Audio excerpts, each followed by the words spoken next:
Salam, saudara-saudara semua. Kita jumpa lagi dalam eksposisi firman Tuhan. Kita akan bersama-sama membahas bagian firman Tuhan pada kesempatan ini dari Lukas pasal 21 ayat 34 sampai dengan 38. Mengawalinya, mari kita berdoa. Terima kasih untuk kesempatan kami bersama-sama menggali firman Tuhan. Dan biarlah firman Tuhan ini boleh dibuat untuk kami mengenal Tuhan, agar firman Tuhan ini juga boleh membuat kami kagum terhadap Tuhan. Ya Tuhan, tolong kami, ya Roh Kudus, kuasailah kami sehingga kami mengerti dan kelak mampu menghidupi firman Tuhan dalam keseharian. Kami siap, Tuhan tolonglah. Dalam Yesus, amin. Hari ini kita akan membaca dari Lukas pasal 21 ayat 34 sampai dengan 38. Saya akan membaca dari Alkitab terjemahan baru, edisi yang pertama. Jagalah dirimu supaya hatimu jangan syarat oleh pesta pora dan kemabukan serta kepentingan-kepentingan duniawi. Dan supaya hari Tuhan jangan dengan tiba-tiba jatuh ke atas dirimu seperti suatu jerat. Sebab ia akan menimpa semua penduduk bumi ini. Berjaga-jagalah senantiasa sambil berdoa, supaya kamu beroleh kekuatan untuk luput dari semua yang akan terjadi itu. Dan supaya kamu tahan berdiri di hadapan anak manusia. Pada siang hari, Yesus mengajar di bait Allah dan pada malam hari ia keluar dan bermalam di gunung yang bernama Bukit Zaitun. Dan pagi-pagi semua orang banyak datang kepadanya untuk di dalam bait Allah untuk mendengarkan dia. Demikianlah firman Tuhan, kita akan bersama-sama menggali firman Tuhan yang berbahagia setiap kita yang membaca dan memelihara firman Allah. Saya memberikan tema bahasan hari ini adalah bersiap diri, berjaga-jaga untuk menyambut Tuhan. Saat saya mempersiapkan bahan ini, saya sedang ada di NTT, baru saja pulang dari Leotobi untuk membantu para pengungsi korban erupsi Gunung Lewotobi. Saya sudah ada di Kupang dan saya rindu untuk berbagi juga pengalaman di Lewotobi. Di pengungsian erupsi Gunung Lewotobi, saya melayani para adik-adik yang ada di sana dan saya menghibur mereka supaya mereka merasakan sukacita. Mereka sedang menanti Lewotobi kembali mereda dan mereka bisa pulang kembali atau ke tempat yang pemerintah hadirkan sebagai relokasi rumah mereka. Tapi mereka menanti itu dengan situasi yang tentu tidak mengenakan.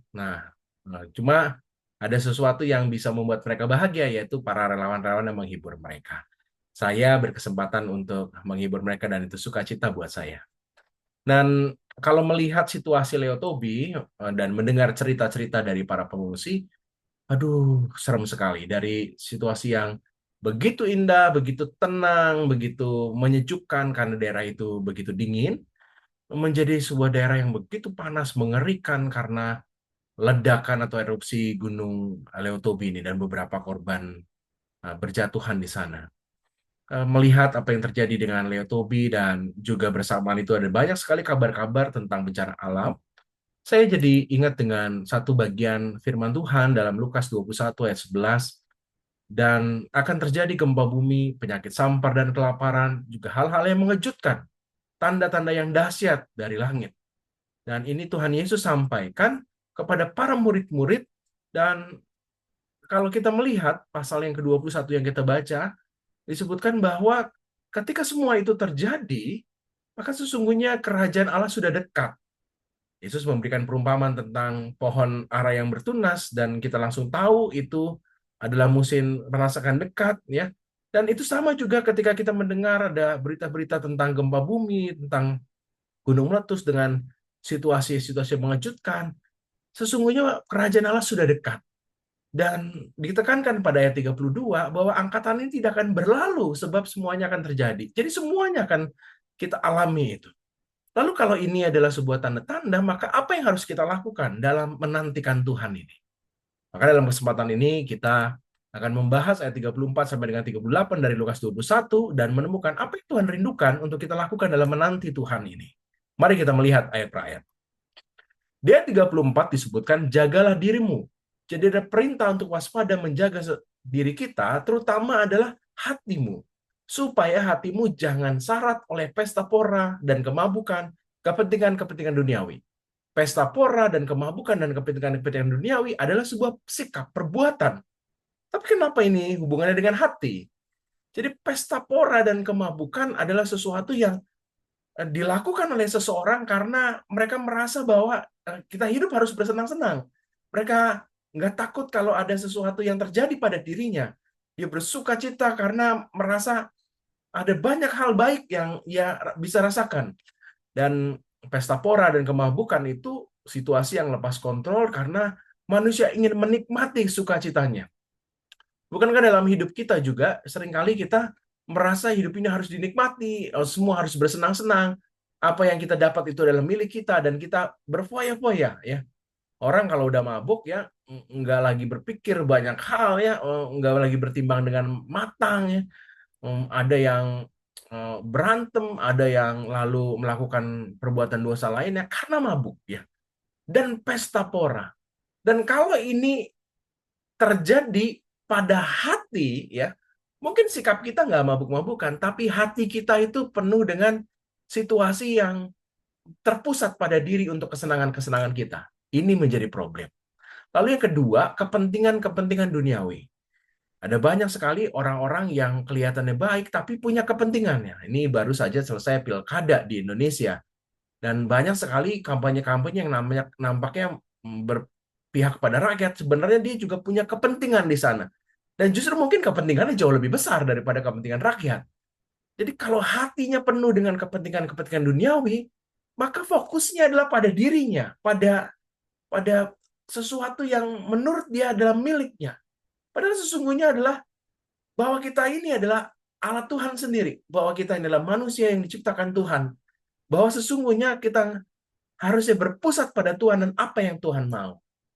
Maka perintah menjaga hati dan menjauhkan dari pesta pora kemabukan dan kepentingan-kepentingan duniawi itu menjadi panggilan yang penting. Karena saat kita fokus pada pesta pora kemabukan dan kepentingan-kepentingan duniawi, sesungguhnya kita sedang mengatakan, hidupku ada milikku, aku berhak untuk hidupku, tapi lupa sesungguhnya kita sedang menanti Tuhan. Apa yang Tuhan mau? Apa yang Tuhan rindukan untuk kita lakukan? Dan situasi itu bisa menimpa siapa saja. Orang percaya, orang yang rajin ke gereja, orang yang punya kedekatan dengan Tuhan, di hari-hari akhir akan membuat situasi juga mereka alami. Ternyata nggak mudah untuk terus berfokus pada Tuhan. Nah, saat di pengungsian, ada orang-orang yang egosentris mengambil hak untuk dirinya, nggak peduli dengan orang lain, karena situasi mencekam, situasi menekan. Ketika ada bahaya-bahaya seperti gunung meletus yang terjadi di Welotobi misalnya, itu ada orang-orang yang hanya mementingkan dirinya. Dan itu kenapa firman Tuhan menegaskan soal sebab ia akan menimpa semua penduduk bumi ini dan semua harus berjaga-jaga termasuk uh, para pengikut Kristus sendiri yang walaupun sudah dekat pada Tuhan. Di daerah Leotobi ada satu desa yang sangat dekat dengan uh, Gunung Leotobi dan di daerah itu sesungguhnya adalah jalur antara Larantuka ke Maumere. Nah, di daerah-daerah itu lalu diberikan tanda-tanda ini. Situasinya sudah jelas bahwa daerah itu terkena abu, kemudian ada banyak yang juga terbakar karena abu panas ya. Banyak korban, desa-desa sudah dikosongkan, tapi masih banyak juga orang lewat di sana. Maka penting untuk diberikan rambu-rambu ini. Dan walaupun sudah ada rambu, masih juga ada yang masuk ke daerah itu ya. Ini dasar manusia Indonesia yang suka mengabaikan rambu-rambu itu. Rambu-rambu ini juga menegaskan jalur itu udah jalur yang nggak aman, jadi nggak boleh berhenti. Masih ada yang berhenti untuk foto ya. Jadi sesungguhnya kita ini tahu ya bahwa kita harus menjaga diri, tapi masih juga ada yang seringkali em, nggak abai lah melakukan apa yang diperintahkan itu. Amsal pasal yang keempat ayat 23, jagalah hatimu dengan segala kewaspadaan, karena dari situlah terpancar kehidupan.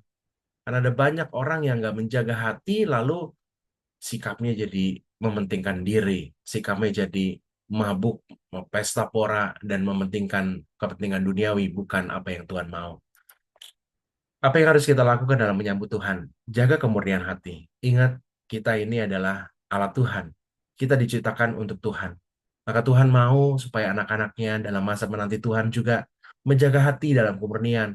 Jangan mementingkan diri, berpesta pora, tapi justru cari apa yang Tuhan rindukan. Nah, pertanyaannya bagaimana menemukan itu? Mari kita melihat ayat yang berikutnya. Cara yang bisa kita lakukan adalah cara yang kedua ini, berjagalah senantiasa. Jadi terus-menerus, bukan hanya sekali, dua kali, tapi terus-menerus, senantiasa. Jadi sesuatu yang tidak pernah berhenti, senantiasa. Sambil berdoa. Jadi bukan hanya menjaga kemurnian hati kita, tapi juga sambil berdoa. Jadi ada relasi dengan Tuhan yang kita terus jaga. Kita jalin terus komunikasi. Sambil kita menjaga diri kita dan kita sadar bahwa kita ini lemah, kedagingan yang kita kuat, maka perlu menjalin relasi dengan Tuhan. Supaya terus kita mengingat Tuhan, mengingat firman-firman-Nya. Dan ada suara Tuhan yang kita dengar juga. Untuk membuat akhirnya kita juga berpaut kepada Tuhan. Dan supaya kita tahan berdiri. Karena banyak sekali hal-hal yang akan terjadi dan kita perlu untuk terus terkoneksi dengan Tuhan dan kita ngerti apa yang Tuhan rindukan. Saya ini banyak kesempatan untuk tugas ke Indonesia Timur, ya ke Papua, ke beberapa daerah lainnya, dan itu berjauhan dengan istri saya.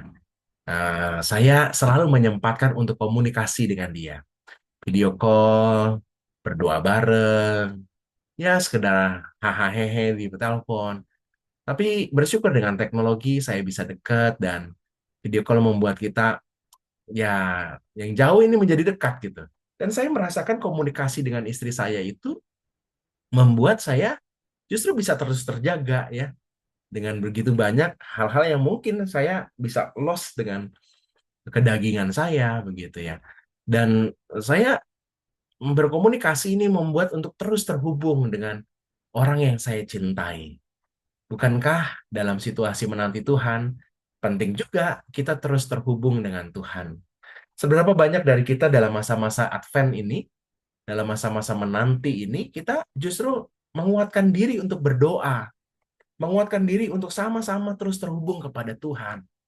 Adakah gereja-gereja yang pada masa Advent ini justru memperkuat hari-hari doa mereka? Atau justru malah libur semuanya? Beberapa gereja Desember malah libur ya. Libur persekutuan doa paginya libur, persekutuan sektornya libur, semuanya diliburkan. Karena mungkin dalam benaknya, wah ini akan masa-masa Natal nih ya. Tapi justru sesungguhnya dalam masa Advent menanti Tuhan ini justru harusnya semakin kuat kita berdoa.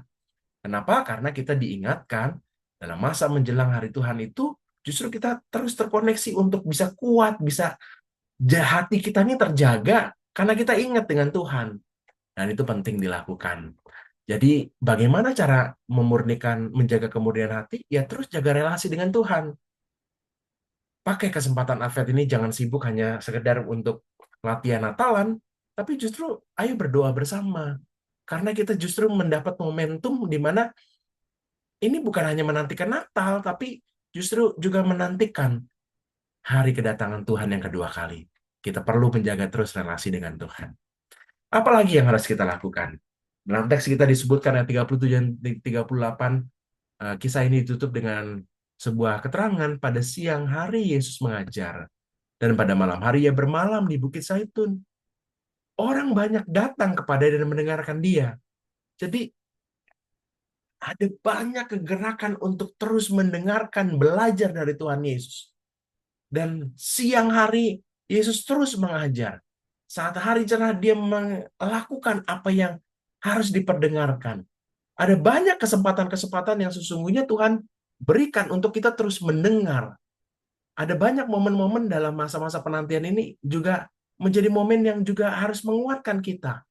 Teman-teman di Nusa Tenggara Timur, daripada pesta pora dengan Natal, ayo kita bergerak bersama untuk juga mendukung saudara-saudara kita di Leotopi supaya mereka pulih hidupnya dan juga mendapatkan dukungan. Dan itu menjadi sesuatu yang penting dalam Natal ini daripada hanya sekedar untuk memuaskan diri. Dan kita perlu mendengar suara Tuhan ya. Ini panitia Natal juga penting untuk terus mendengarkan apa yang Tuhan rindukan. momen yang baik pada Desember ini. Saya merasakan banget suasana Desember di Kupang ini. Ada banyak sekali pohon-pohon Natal sudah dipasang di depan-depan rumah ya. Bahkan beberapa lalu sudah mulai cari-cari tiket untuk liburan ya. Teman-teman saya di Jawa sudah mulai beberapa cari tiket ya. Oh, ada yang murah nggak untuk pulang mudik ke Indonesia Timur ya. Jadi seperti menyambut Desember dengan sukacita. Halo Desember, dan ini sesuatu yang wah, hawanya udah holiday Natal ya, situasi yang membuat kita rasanya pengen bersenang-senang. Tapi sesungguhnya dalam masa Advent ini, kita itu dalam situasi yang sesungguhnya sedang berlatih untuk menanti kedatangan Tuhan. Bukan hanya menanti Natal, tapi menanti kedatangan Tuhan juga harus diperkuat dalam masa Advent ini. Dan kita menantinya bisa dengan mendengarkan firman. Kita bisa dengan sungguh-sungguh untuk cross-check hidup kita. Jangan sampai panitia Natal justru malah saling berantem ya, bukan menghadirkan suasana yang membangun spiritualitas umat, malah jadi menjatuhkan. Umatnya mungkin bisa bertumbuh, panitianya bubar dengan pertengkaran satu dengan yang lain. Maka penting untuk terus menjalin relasi dengan Tuhan. Rasul Paulus mengatakan di 1 Tesalonika 3 ayat yang ke-10, siang malam kami berdoa, jadi terus terkoneksi dengan Tuhan, supaya kami bertemu muka dengan muka, dan ada kerinduan menambahkan apa yang masih kurang pada imanmu. Ada kerinduan di mana pertumbuhan iman juga perlu diasah. Dan masa Advent ini menjadi penting untuk kita gunakan. Kita bisa isi dengan masa Advent bukan dengan pesta pora, justru dengan puasa mungkin. Puasa Advent juga menjadi sebuah tradisi liturgis di banyak gereja untuk menghayati bahwa ini adalah bukan hanya sekedar hiruk pikuk menjelang Natal, tapi justru sebuah pelatihan di mana kita sedang menantikan Tuhan dalam kegentingan, dalam situasi yang menekan sekali. Kita bisa melatih diri dalam masa-masa penantian ini. So, mari Bapak dan Ibu, rekan-rekan, jaga kemurnian hati. Jaga relasi dengan Tuhan. Dan perdalam pengenalan akan Tuhan dalam minggu-minggu Advent ini. Jangan asing sibuk dengan mempersiapkan Natal, tapi sibuk juga mempersiapkan kedatangan Tuhan. Mari kita berdoa. Makasih untuk hari ini karena kami boleh bersama-sama belajar dari pengajaran Tuhan Yesus untuk kami berjaga-jaga menanti kedatangan Tuhan. Biarlah pada masa-masa Desember ini banyak orang-orang diberikan kesempatan mengalami Tuhan, bukan hanya sibuk untuk menjelang Natal, tapi juga sibuk mempersiapkan diri menjelang kedatangan Tuhan. Kami bersyukur dalam Yesus. Amin. Sampai jumpa lagi dalam eksposisi Alkitab lainnya. Tuhan Yesus berkati.